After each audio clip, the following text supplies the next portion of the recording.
Hi, I'm Pam Butterfield. I'm a physical therapist, and I'm here to give some more functional tips for how you can try to work with your spine in neutral during the day. I work with a lot of people that they find out after working with me that they do much better if they can keep their back in a kind of a curved position, such as this, so it's not bent forward. And a lot of times people might, maybe with sciatica or other back problems where they feel really stiff in the morning, and maybe they found out that by doing what's called spinal extension or McKenzie exercises can really be helpful. But then a lot of times they do those, but then during the day they mess themselves up again, and they can't kind of keep track of all the different things they need to change about their behavior so that they're actually able to keep their back in a good position and actually allow it to heal. So I just want to make a quick video kind of going through some of those things, from things you can do before you go to bed, waking up in the morning, sit to stand, standing, sitting postures, and a couple things like that. So I'm going to start off with just explaining what neutral spine is, and I'm going to use this stick. And basically you want to have a curve here, and you want to have a curve here behind your neck, and this stick is touching me right at the base of my spine and the middle of my back and my head.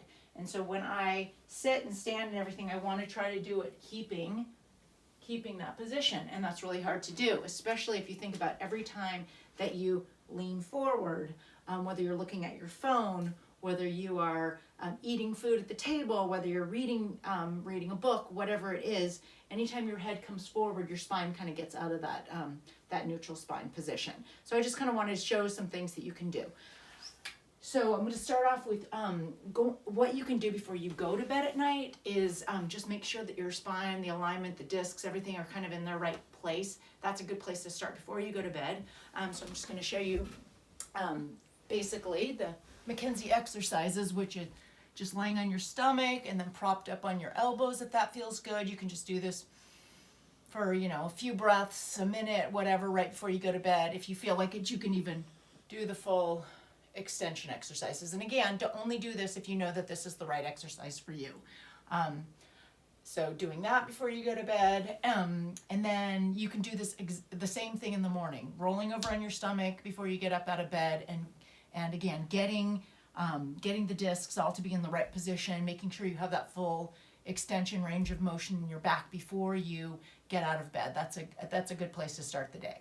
So if you're sleeping at night, I'm not going to spend too much time getting into that, but if you are sleeping on your side, having a pillow between your legs can kind of also help keep your spine in a little bit more of a better posture, but I'm not going to address sleeping in this video. So in the morning, if you do this again, then you're going to roll onto your side. The last thing you want to do is sit straight up out of bed, because that can actually really push the discs back. So go onto your stomach maybe for a minute, whatever you can afford, and then go onto your side and drop your legs over as you sit up from the side. Once you're sitting on your bed, I'm going to pretend that this is my bed. I'm going to sit up, and I'm going to, again, try to get that arch in my low back. So I'm not going to be kind of like this and then try to stand up out of bed pushing. A lot of people think they need to push, but that actually is going to be harder on your back. So instead, if you can try to get up real tall, even reach up, whatever it takes, so that you can allow your body to come forward with your back kind of arched like that. If you want to put your hands on your legs to give it a little push, that's fine. But again, if you push from here, chances are your tail is going to tuck under you, and that might not feel so great. So you come up to stand, and then once you're standing, you can even do another little back bend or two, and then start, walking. And walking is a good thing to kind of get the discs happy in the morning. So, bending over to put your shoes and socks on, that's something that, if at all possible, it'd be great if you could put off. Go start your coffee, go do whatever you have to do, but anything where you're having to bend forward, you might want to wait a little bit of time before you have to do that.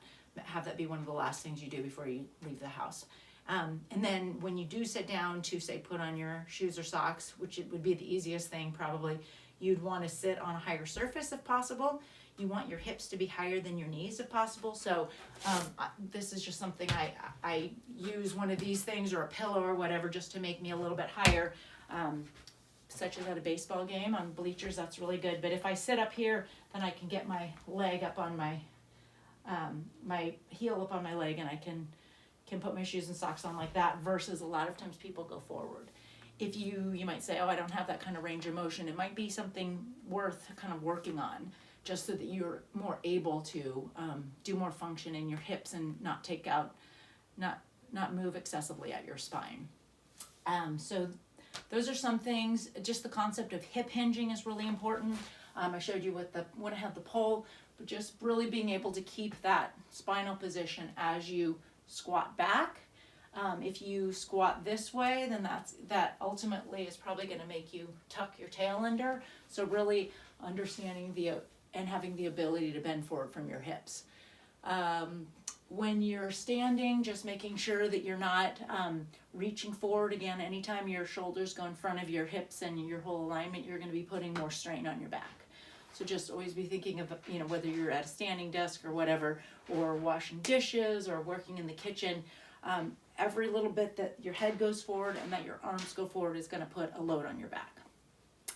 And then just, you're unloading the dishwasher, get nice and close to, say, the dishwasher, bend down. This is a concept of bridging, it's called. So if you can come down in this position, say the edge of the dishwasher's here, and reach over and lift like this, keeping your spine nice and straight, that's better than the bending and twisting. You always want to try to avoid bending and twisting, and if you do something incorrectly, just stand up and try to just do a little bit of a back bend, just to kind of put things back in place.